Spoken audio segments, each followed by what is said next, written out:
다 함께 한 번 더 아멘으로 하나님을 예배하겠습니다. 할렐루야.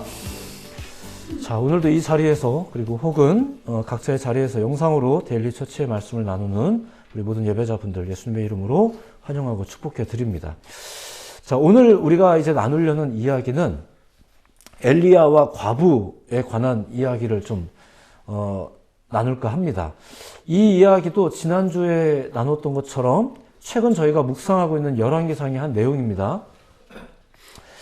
개인적으로는 제가 요즘 그 묵상을 굉장히 즐겁게 하고 있는데, 내용이 신나는 내용이라기보다는 이제 말씀을 알아가는 과정 자체가 좀 즐겁기도 하고요.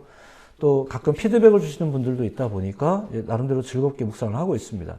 근데 이제 보내드리는 그 묵상 글은 아무래도 좀 지면에 한계가 있다 보니까 그 즐거움을 다 나누지 못해서 나름대로 이제 이런 시간에 좀 말씀을 또 깊이 살펴볼 필요가 있지 않나. 성경의 이야기를 깊이 살펴보는 일은 늘 복된 일이라고 생각하고 있습니다. 오늘도 이제 그 내용 하나를 좀 보게 될 건데, 부족하지만 또 오늘의 설교가 이제 오늘 이 해당 본문을 여러분들이 이제 묵상하실 때가 되었을 때 작게나마 좀 도움이 되었으면 하는 바람을 가지고 오늘의 이야기를 전해드립니다. 자, 구약 성경에 엘리야라는 사람이 등장해요. 아시죠? 굉장히 유명한 사람이죠. 구약의 예언자들 중에서도 대예언자로 분류가 되는 사람입니다.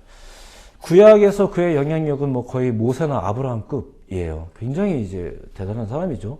심지어는 예수님 시절에 신약으로 넘어와서도 뭔가 특별한 사람이 등장한다 이러면은 이 엘리야 아니야? 이러면서 엘리야가 부활한 거 아니야? 이렇게 비견될 만큼 아주 그렇게 성경에서 특별한 위치를 점하고 있는 인물이 바로 이 엘리야입니다.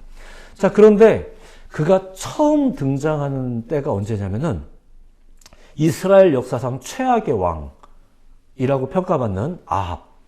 그 아합이 북이스라엘을 통치하던 시절에 이제 이 엘리야가 처음 등장해요. 최악의 시대에 최고의 선지자가 등장을 하는 셈이죠.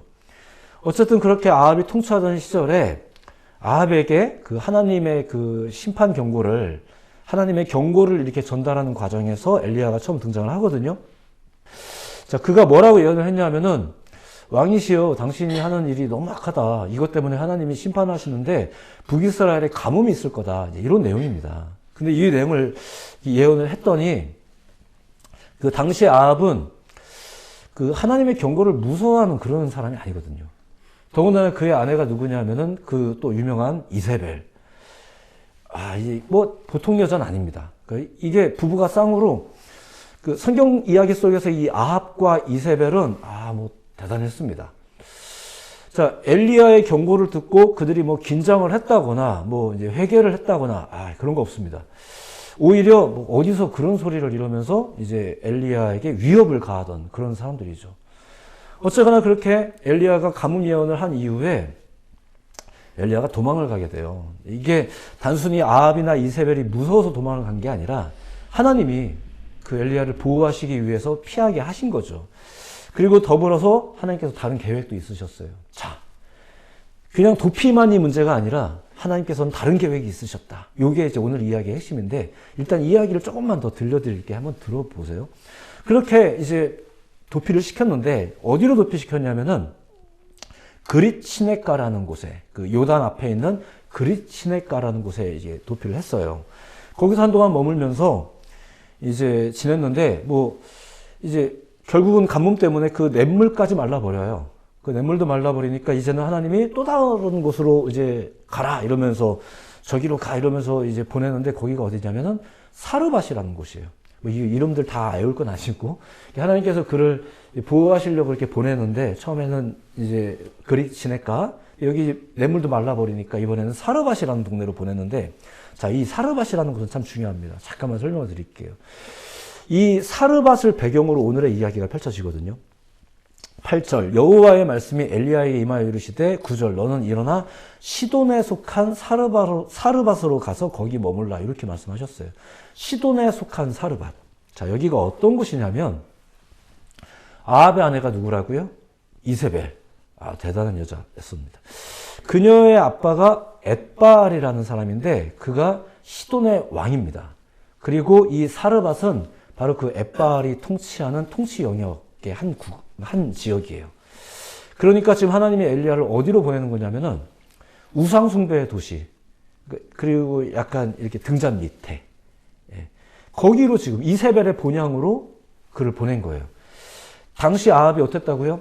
우상숭배 정책 때문에 북이스라엘, 그리고 수도인 사마리아를 그냥 바알 신앙의 거의 뭐 근거지로 거의 국교화해서 이렇게 지내고 있었고, 그의 아내 이세벨은 여호와 신앙인들을 뭐 이렇게 탄압하고 있던 그런 때였습니다. 근데 더군다나 이제 최근에 아합과 이세벨이 이제 엘리야한테 무슨 예언을 들은 거예요? 가뭄이 올 거다, 막 이런 예언을 들은 참이었잖아요. 그래가지고 그들이 이 예언을 듣고 뭐 긴장하기는커녕 오히려 이 뜻을 전해준 엘리야를 지금 잡으러 다니고 있던 중인데, 이 엘리야가 지금 어디로 숨었냐면은 이제 바로 설마 거기에 있겠어 하는 거기로 지금 숨은 거예요. 하나님께서 거기로 보내신 거죠. 그게 사르밧. 등잔 밑이 어둡다라는 말이 이제 이런 경우겠죠. 자, 그렇게 엘리야는 사르밧이라는 우상의 도시로 이제 뭐 숨었든 그냥 갔든 아무튼 갔습니다. 전략적으로 등잔 밑에 숨었다기보다는 하나님이 거기로 보내신 거예요. 그게 단순히 엘리야의 보호를 위해서였을까? 좀 더 이야기를 봅시다. 자, 거기서 하나님이 이제 엘리야를 거기로 보내시면서 하나님이 또 이런 말씀을 하세요. 9절 후반부인데 들어만 보셔도 돼요. 내가 그곳 과부에게 명령하여 너에게 음식을 주게 하였느니라. 이런 얘기가 나와요. 한 가지 앞선 이야기를 조금만 소개해드리자면, 그릿 시냇가 이야기를 소개해드리자면, 자, 시냇가에 머무는 동안 뭐 아무래도 냇물 근처니까 뭐 식수 문제는 해결이 되겠죠. 그 음식은 어떻게 해요? 6절에 보니까 까마귀들이 아침에도 떡과 고기를, 저녁에도 떡과 고기를 가져왔고, 이런 얘기가 나와요. 어떻게 그런 일이 있을 수 있냐에 대해서는 제가 설명할 방법이 없어요. 이게 워낙 신비한 일이라 그냥 하나님의 신비한 도움이라고 그냥 말씀드리고 넘어갈게요. 혹시 이 부분에 대해서 서운하시다면 죄송해요. 근데 제가 설명할 방법이 없어서 너무 신비로운 방법일 뿐이니까. 근데 굳이 또 하나를 생각해 보자면, 더군다나 그 새가 까마귀라는 거. 네. 까마귀는 시체와 썩은 것들까지 먹어치우는 새라고 해서 뭐 혹간에는 오히려 더 깨끗하다, 뭐 이렇게 평가하는 분들도 계시지만, 분명한 것은 이 새의 기질이 굉장히 개걸스럽다, 이렇게 보통 이제 조류학자들이 평가를 하고 있어요. 진단을 하고 있죠. 본래 짐승들이 음식 앞에서는 대체로 개걸스러운데, 까마귀는 그 특징이 더 컸다는 거죠. 그런 새가 음식을 이제 안 먹고 물어서 가져왔다. 뭐 신기하지 않습니까? 이런 얘기. 어차피 제가 다 설명할 부분은 없는 부분인데, 엘리야가 그릿 시냇가에 머무는 동안에 이렇게 식수와 음식 문제는 해결을 했었대요. 자, 그런데 식수가 떨어져서 하나님이 이번에는 사르밧이라는 곳으로 옮겼는데, 여기는 좀 상황이 어떨까? 일단 음식 문제는 어떻게 해결해 주신다고요? 내가 그곳 과부에게 명령하여 내게 음식을 주게 하였느니라. 그러니까 음식을 주겠다는 거죠. 이 말 듣고 이제 엘리야는 사르밧으로 갑니다. 갔는데 성문 앞에서 이제 한 과부가 이렇게 나뭇가지를 줍고 있는 걸 보게 된 거예요. 그래서 뭐 당시에 경제적인 여유가 있었다면 종을 시켜갖고 이제 나무를 뭐 땔감을 좀 구해 오든가 아니면 시장에서 사오게 하든가 하면 되는데, 이렇게 줍고 있는 걸 보면은 그녀는 가난한 여자입니다. 그녀를 보면서 이제 엘리야가 이런 부탁을 하죠. 물 좀 한 모금만 달라. 물 좀 조금만 달라. 이렇게 합니다. 당시에 가뭄이 이스라엘에만, 북이스라엘에만 임한 게 아니라 팔레스타인 전역에 다 퍼져 있었기 때문에 사실은 어디든 물이 귀했고 좀 쉽진 않았어요. 근데 또 한편으로 이런 게 있죠. 중동의 역사나 그 문화를 좀 아시는 분들은 알겠지만, 그 나그네를 섬기는 것은 보통 이제 신성한 의무처럼 여겨졌었어요. 그래서 오늘날에도 가끔 중동 쪽에 단기 선교를 가거나 여행 갔다 오시는 분들이 다 하는 말이 너무 친절하다는 거예요. 너무 친절하다는 얘기를 많이 하시는데, 그게 그들한테는 이제 신성한 의무거든요. 꼭 그게 유대교인이 아니더라도. 자, 그러니까 여기서 물을 조금 달라는 거는 사실은 거기도 좀 쉽진 않은 문제였지만, 또 그녀의 친절, 뭐 이런 걸 일종의 뭐 테스트하는 것처럼 보일 수도 있겠죠. 근데 이제는 이제부터의 이야기는 오늘 본문 다음의 내용이지만, 그 내용을 보면은 이제 먼저 그녀가 물을 가지러 갔답니다. 11절, 그가 가지러 갈 때, 이러니까. 진짜로 물을 가져왔는지는 모르겠는데, 일단 테스트에는 통과한 셈이고요. 근데 엘리야가 이렇게 물 가지러 가는 이 여자를 딱 갑자기 불러 세우더니 또 한마디를 이어서 말합니다. 11절 후반부. 엘리야가 그를 불러 이르되 청하건대 내 손에 떡 한 조각을 내게 가져오라. 물만 가져올 게 아니라 먹을 것도 좀 달라. 이렇게 얘기하는 거예요. 염치도 없이 이렇게. 자, 엘리야의 입장도 좀 생각해 봅시다. 뭐냐면은, 하나님이 말씀하시기를 어떤 과부가 너에게 음식을 줄 거다. 내가 다 예배해놨다. 이렇게 말씀하셨으니까, 이 여자가 그 여잔가? 뭐 이렇게 이제 테스트 겸, 혹은 당연하게도 이렇게 이제 말을 할 수 있었겠죠. 왜냐면 하나님께서 그렇게 준비해 놓으셨다고 하니까, 먹을 것 좀 달라. 이게 뭐 좀 당돌해 보이긴 해도, 이렇게 요구를 좀 했던 것 같아요. 근데 이 말을 듣고 있는 이 여자의 상황이나 기분이 어땠을까? 굉장히 황당하고, 그렇죠. 일단 떡이 없어요. 떡이 없고, 지금 그녀가 이후의 이야기를 그냥 이야기로만 소개해 드립니다. 지금 그녀가 지금 이렇게 나뭇가지 왜 줍고 있었냐면은, 요걸로 집에 얼마 안 남아있는 남은 밀가루로 떡 만들어가지고 아들하고 먹고 나서 죽을 생각이었었어요. 그게 계획이에요. 삶이 고단하고 힘들어서 마침 가뭄도 심하고 뭔가 답이 없고 이러니까 집에 그나마 좀 있는 거 요거 가지고 이제 떡 만들어서 아들하고 마지막으로 맛있게 먹고 죽자. 이게 이 여자의 계획이었습니다. 그녀의 입장을 다시 한번 보자면 이런 거예요. 우상의 도시에서 뭐 그녀야 뭐 그게 문제가 됐겠습니까? 어차피 그 도시 사람인데 우상의 도시에서 비도 안 오고 먹고 살기 힘들어서 이제 자살할 계획을 가지고 있고 마지막으로 떡 만들 때 땔감으로 쓰려고 나무를 줍고 있다가 한 이스라엘 사람을 만난 건데 그가 이제 물을 달라더니 이제는 떡도 만들어서 자기를 달라는 거예요. 어이가 없겠죠. 그리고 그녀는 이스라엘의 신이 하나님이라는 건 알고는 있었는데 여호와라는 걸 알고 있었는데 그 하나님을 믿는 사람은 아니었습니다. 자, 그래서 12절에도 이제 당신의 하나님 이렇게 말을 하죠. 이런 표현을 쓰는 거예요. 자, 그런데 엘리야가 그녀의 사정을 이렇게 다 들어요. 다 내가 원래 죽으려고 했다. 이런 계획을 딱 듣고 나서 엘리야가 이렇게 말합니다. 13절인데 한번 들어보세요. 엘리야가 그에게 이르되 두려워하지 말고 가서 네 말대로 하려니와 먼저 그것으로 나를 위하여 작은 떡 한 개를 만들고 내게로 가져오고 그 후에 너와 내 아들을 위하여 만들라. 아, 이거 좀 너무하지 않나요? 이 정도. 지금 죽겠다고 하는 여자한테 그나마 이거 하나 만들어서 내 아들하고 먹으려고 했던 건데 그걸 놔달라는 거예요. 사정을 다 듣고 이런 식으로 이야기하면 이거 좀 그렇잖아요. 서운하죠. 근데 이어서 이런 말을 해요. 14절 이스라엘의 하나님 여호와의 말씀이 나 여호와의 비를 지면에 내리는 날까지 그 통에 가루가 떨어지지 아니하고 이 밀가루통 얘기하는 겁니다. 그 통에 가루가 떨어지지 아니하고 그 병에 기름이 없어지지 아니하리라 하셨느니라. 이런 이야기를 해요. 정말 뜬금없죠. 어떻게 그런 일이 있을 수 있는지는 제가 설명하기 좀 어려워요. 아까 뭐 앞서 까마귀가 음식도 물어왔는데 제가 설명할 방법이 없었던 것처럼. 근데 가뭄 문제가 해결이 안 되더라도 너희 가정에 먹을 것은 떨어지지 않을 거다. 지금 이 얘기한 거거든요. 자, 근데 이 말을 듣고 결국 그녀가 어떻게 하냐? 엘리야가 말한 대로 합니다. 15절. 그가 가서 엘리야의 말대로 하였더니. 자, 이게 소위 뭐 우리 기독교인들이 말하는 믿음입니까?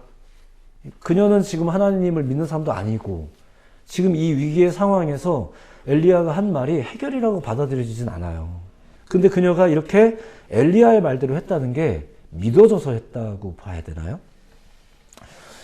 그렇게 보긴 좀 그렇죠. 앞서 얘기했듯이 그녀는 하나님을 믿는 사람도 아니었고 그리고 이 이방인의 말을 들을 이유도 마땅히 없었어요. 그러니까 가장 합리적인 짐작을 해보자면 이런 거예요. 자포자기죠. 자포자기. 그렇게 모든 것을 포기하는 상황에서 최소한의 도를 지키는 거예요. 그래, 나그네라도 먹이자. 이제 나그네를 돕자. 어차피 가진 것도 없는데. 우리가 가진 게 없어서 못 돕는다 이런 말을 가끔 하는데 뭐 어차피 없는 거 뭐 이제 이게 그나마 좀 합리적이지 않겠나. 좀 슬프긴 하지만.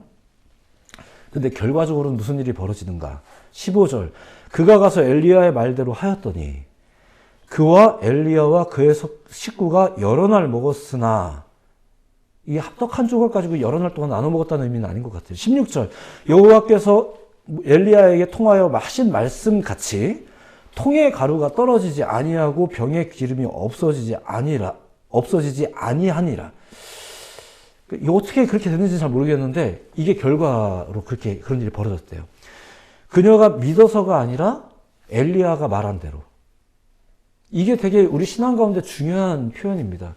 그녀가 믿은 대로가 아니라 엘리야가 말한 대로. 우리가 안 믿어서 그런 일이 벌어진다가 아니라 하나님이 살아계시면 사실은 우리 신앙에서 굉장히 중요한 건데, 이게 신앙이 다 우리 안으로 인본주의로 딱 집결되다 보니까 안 믿으면 안 일어나고, 믿어서 일어나고, 믿었는데 누구는 더 정성스럽게 믿었고, 나는 응답이 없는 걸 보면 덜 믿었나? 계속 이렇게 다 우리의 과제로 삼는 신앙을 우리가 보통 하잖아요. 근데 지금 성경의 이야기를 보세요. 사실은 이 여자는 믿음하고는 전혀 상관이 없는 여자예요. 이후에는 믿게 됩니다. 이 이후에 펼쳐지는 여러 가지 이야기, 결국은 아들은 죽었는데 이 아들까지 살아나고, 뭐 여러 가지 일들을 겪으면서 결국 이 여자는 엘리야를 하나님의 사람으로 인정을 하고, 그 하나님의 사람이 한 말이 하나님의 말이라는 걸 인정을 해요. 하나님을 아직 뭐 제대로 믿었다 이런 식의 상황은 아니에요. 다만 엘리야를 인정하고 그가 하는 말을 인정을 하죠. 이게 그곳에서 이제 펼쳐진 일이에요. 그리고 이제 이 여자는 뭐 하나님을 엄청 잘 믿었는지 모르겠지만 적어도 이곳에서 이제 엘리야가 머무는 동안은 이 사르밧에서 이 엘리야를 돕고 협력을 합니다. 이후에 이제 바로 이어지는 장에 의하면 엘리야가 이제 아합하고 이제 이렇게 맞짱 뜨러 가거든요. 이제 그때까지는 여기서 우리 집에서 쉬세요 하면서 도와주고 합니다.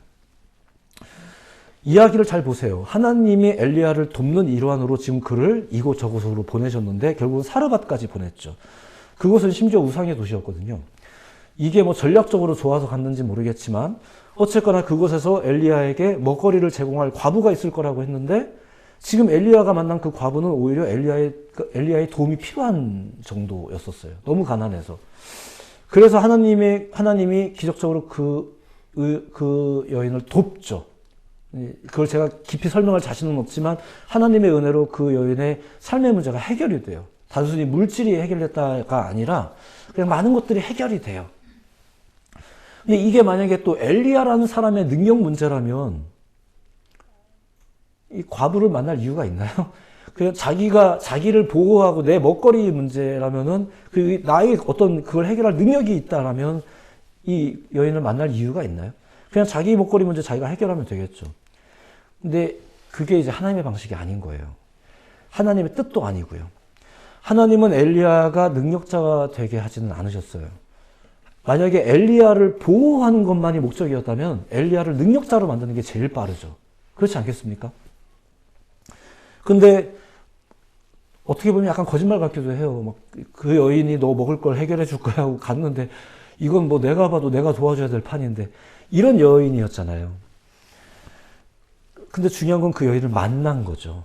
그리고 그것이 하나님의 계획이었다는 거죠. 엘리야를 돕기 위한 것만이 아니라 하나님의 뜻이 있는 거예요. 이 죄악의 도시에서 한 과부의 영혼을 먹고 죽을 계획이었거든요. 다른 방법이 없다 해서 이제 자결해서 죽으려는 이 여인을 하나님께서 구원하시려고 엘리야를 보내셨다고밖에 볼 수가 없는 이야기인 거예요. 너무 그렇게밖에 볼 수가 없죠. 가뭄과 더불어 아합과 이세벨을 피하는 그 여정에서 하나님은 엘리야를 참 사역자가 되게 하셨죠. 그냥 생존만 시킨 게 아니라 사역자가 되게 하셨어요. 우상의 도시에서 살 길이 없다고 자결해 죽으려는 여자를 만나게 하시고 하나님이 어떤 존재인지를 또 전하게 하시고 자기도 사실 지금 목마르고 배고픈데 증거하게 하시고 오히려 이 여인이 더 풍족할 수 있도록 뭐 내가 한 건 아니지만 하나님의 은혜를 빌어주고 또 하나님의 역사로 인해서 가정의 회복이 이루어지게 되고 그러고 나니까 결국은 또 나도 먹게 되는데 아무튼 뭐 이렇게 엘리야는 사역을 합니다. 그 사역의 과정 중에 오히려 그 여자를 도왔죠. 오늘은 그냥 이런 이야기를 좀 들려드리고 싶었어요. 여러분들이 이 본문은 이제 뭐 내일 모레 정도 묵상클에서 만나게 될 것 같은데 이 이야기에서 하나님은 지금 무슨 얘기를 하고 싶었던 걸까? 그저 내 사람은 내가 지키겠다 이런 얘기인 걸까? 물론 이야기 자체는 그렇습니다. 하나님이 지금 엘리야를 돕기 위해서 뭐 어떤 그리 시내가로 보내기도 하고 이렇게 왜 여기로 보내셨는지 모르겠지만 사르밧도 보내시고 이렇게 하는 거예요. 보호하시려고 하는 거죠. 근데 이것은 하나님이 그냥 당신의 사람들을 편들어주고 무조건 뭐 그렇게 하겠다 이런 건 아닙니다. 궁극적으로 하나님께서 꿈꾸셨던 건 뭐냐면 영혼을 구원하는 거예요. 영혼을 살리는 거죠. 그게 사르밧이라는 죄악의 땅에서도 마찬가지예요. 그래서 그 땅에 한 절망스러운 여자를 만나게 하셨던 거죠. 어쩌면 이것이 사역자들의 숙명 같은 겁니다.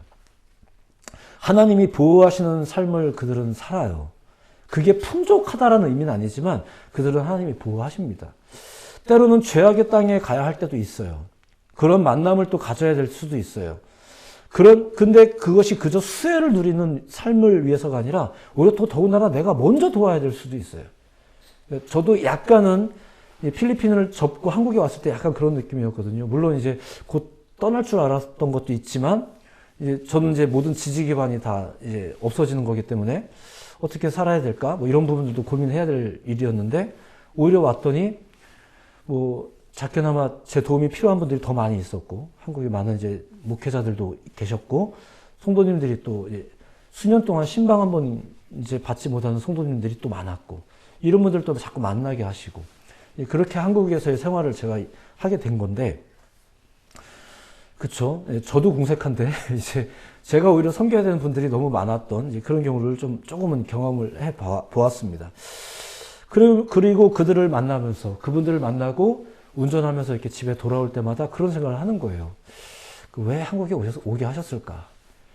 내가 가진 게 뭘까? 뭐 이런 생각들을 하면서 이제 올라오는 거죠. 하나님의 뜻이 있었던 게 아닐까? 이런 생각들을 또 하게 됩니다. 저의 숙명 같은 거겠죠. 자, 이제 그녀의 입장은 또 어때요? 삶을 절망하던 시절에 한 낯선 이방인이 이제 왔죠. 그 사람한테 뭘 기대했던 건 아니에요, 사실은. 그죠? 오히려 그 사람이 나한테 그나마 가진 것까지 막 달라고 하는 이상한 사람을 만났는데, 이제 그 사람의 말을 따라서 같이 해보면서 새로운 소망을 보게 되죠. 결과적으로는 굉장히 복된 만남이었던 거예요. 내가 가장 절망했던 순간에, 내가 모든 걸 포기하려고 했던 그 순간에 만난 이 어이없는 사람이 사실은 나한테 굉장히 복된 만남이었던 거죠. 이걸 뭐 다른 식으로 설명할 방법이 좀 없어서 그냥 이렇게만 소개를 합니다. 오늘날 우리는 그 하나님의 선하심과 섭리라는 것을 인정하고 좀 소망할 수 있어야 되지 않겠나.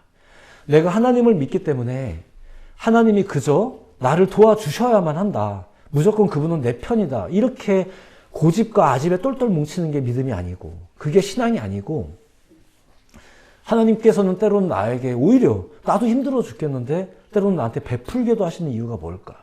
왜 거기로 돌아가게 할까? 왜 나는 거기 가기 싫었는데. 예전에 제가 필리핀 처음 갈 때 누군가가 기도는 정직하게 해야 된다고 해서 정직하게 기도했어요. 하나님, 저는 필리핀은 싫습니다. 이렇게 기도했거든요. 일단 전 더운 게 싫었고요. 제가 94년부터 단기 선교 때문에 필리핀을 자주 왕래했기 때문에 자주 왕래하니까 가기 싫더라고요. 그래서 주님 정직하게 기도하라고 했으니까 거기는 싫습니다 이랬는데, 하여간 그분이 하시는 일이 이런 식이에요. 그래서 또 갔어요. 갔는데 가서 이제 또 하다 보니까 좀 뭔가 알겠다 이런 느낌들도 받고 하는 거죠. 하나님의 섭리라는 것을 우리가 인정해야 될 것이라 생각이 돼요. 주어지는 새로운 삶 속에서도 그런 섭리를 믿고 그저 수혜만 소망할 게 아니라, 주여 도와주세요. 나는 궁색해요. 주세요. 또 줬더니 더 주세요. 우리는 왜 맨날 궁색한지 모르겠어요. 이렇게 수혜만 소망할 게 아니라 때로는 예수님의 이름으로 이웃을 축복해야 하죠. 엘리야의 입장도 좀 심란하지 않았겠습니까? 하나님이 뭐 준비해 놓으셨다고 해서 갔는데 내 눈앞에 딱 걸린 과부가 하필이면 그렇고 이러면 좀 나도 심란하잖아요. 보내서 왔는데, 그나마 또 도와주신다고 하셔갖고 왔는데 이게 뭐예요 지금? 근데 이제 하는 거죠. 열심히 예수의 이름으로 하나님께서 주신 은혜를 선포해주고 그녀를 돕죠. 그래서 가능하다면 좀 먼저 베풀기를 권해드리고 싶어요. 그저 수혜만 소망하는 것이, 하나님의 은혜를 믿습니다 이러면서 수혜만 소망하는 신앙이 아니라 오히려 하나님의 섭리를 기대하면서 일일이 내가 이번에 줬으니까 다음에 저 사람도 주겠지. 옛날에는 이런 걸 좀 열심히 했죠. 그래서 내가 축의금 냈으니까 너도 다음에 나한테 축의금 내라 뭐 이런 것도 하고, 얼마 냈는지까지 다 체크하고 이렇게 해서 막 하는데, 그냥 좀 베풀어 보는 것도 어떨까. 하나님의 섭리를 기대하면서 섭리라는 걸 믿는 거죠. 섭리는 우연하고는 다른 겁니다. 거두절미하고 하나님의 섭리라는 게 있어요. 우리가 그 하나님의 섭리를 믿으신다면 지금의 너무 행복에 너무 들뜨지도 않고 또 지금의 불행에 너무 사로잡히지도 않겠죠. 그래서 우리는 때로 이런 것들을 다 분별할 수 없는 지혜가 우리가 알 수 없지만, 미래를 알 수 없으니까 알 수 없지만, 그럼 우리는 뭘 할까요? 생각지도 못하게 내 앞에 이런 과부가 등장했을 때 이게 뭐냐 이렇게 실망할 게 아니라 원망할 게 아니라 내가 할 수 있는 걸 하는 거죠. 선을 베풀고 손을 내밀어주고 안아주는 거죠. 오늘의 이야기도 역시 이런 식으로 그냥 마무리될 것 같습니다. 하나님의 선하심과 섭리를 믿는 여러분이 되셨으면 좋겠습니다. 그런 믿음을 가지고 우리가 살아갈 때 신앙이라는 게 뭘까? 수혜만을 꿈꾸는 것이 신앙이라는 걸까? 그렇지 않다는 거죠. 오히려 우리가 먼저 이웃을 축복하고 먼저 손 내밀고 먼저 섬기는 거죠. 그것이 결국은 피차간의 축복이 될 것입니다. 그런 축복을 여러분들이 누리셨으면 좋겠습니다. 아멘. 더불어 여러분들이 그런 축복을 베푸셨으면 좋겠습니다. 아멘. 이게 축복이 운영되어지는 원리예요. 기독교 신앙인이 가지고 있는 축복의 원리. 인블레싱이 아니고요. 그 안에서 허우적거리는 게 은혜가 아니고요. 누군가는 또 이 은혜가 필요하거든요. 나무의 열매가 많이 맺혀지는 것이 그 나무만의 복의 문제가 아니거든요. 날아오는 새들에게도 축복이고, 지나가는 모든 사람에게도 그늘이 되고 열매가 되고 축복이거든요. 축복이라는 것은, 성경의 축복이라는 것은 그렇게 다루어집니다. 여러분들이 그런 축복을 많이 누리시고 또 많이 베푸시는 한 주였으면 좋겠습니다. 사역자들이 베푸는 축복이 있고요. 과부가 베푸는 한 줌의 축복이 있고요. 그런데 이런 것들이 서로 통용되어질 때 그들 모두가 기쁨을 누리고 풍족을 누리고, 그렇죠. 그리고 결국 더 나아가 그 엘리야라는 사람도 믿어지지만 그가 하는 말도 믿어지고, 그리고 그 말에 의해서 누가 믿어져요? 하나님이 믿어지고. 이런 신앙들이, 이런 삶이 이 우삭의 땅 사르밧에서 지금 펼쳐지고 있는 거예요. 이거 이세벨은 모르는 겁니다. 아합은 모르는 거예요. 우리 고향에서, 우리 아버지 동네에서 이런 일이 벌어질 거라는 것을 이세벨은 몰랐겠죠. 하나님께서 이렇게 역사하시는 거예요. 정말 놀라운 일들이 지금 오늘 이 시대에도 벌어지고 있음을 여러분들이 아셨으면 좋겠어요. 우리가 예배하고 있는 이 작은 처소 안에서도 누가 보면 웃을지도 모르고, 누가 보면 이상한 집단이라고 말할 수도 있겠고, 그럴 수도 있을 거예요. 하지만 우리 안에 이 말씀에 대한 순전한 이해들이 계속해서 통용되어진다면, 또 여러분들이 그 믿음을 가지고 내가 아멘하는 자답게 새로운 한 주를 날마다 살아가신다면, 저는 기대가 돼요. 여러분들이 대단한 사람이 되었다, 이런 맥락이 아니라 그냥 기대가 돼요. 얼마나 재밌는 일이 벌어질까, 이런 기대가 됩니다. 여러분들이 그런 새로운 한 주를 사시기를 다시 한번 예수님의 이름으로 축복해 드립니다. 여러분들도 힘을 다해 축복을 베푸시며 사십시오. 함께 기도하도록 하겠습니다.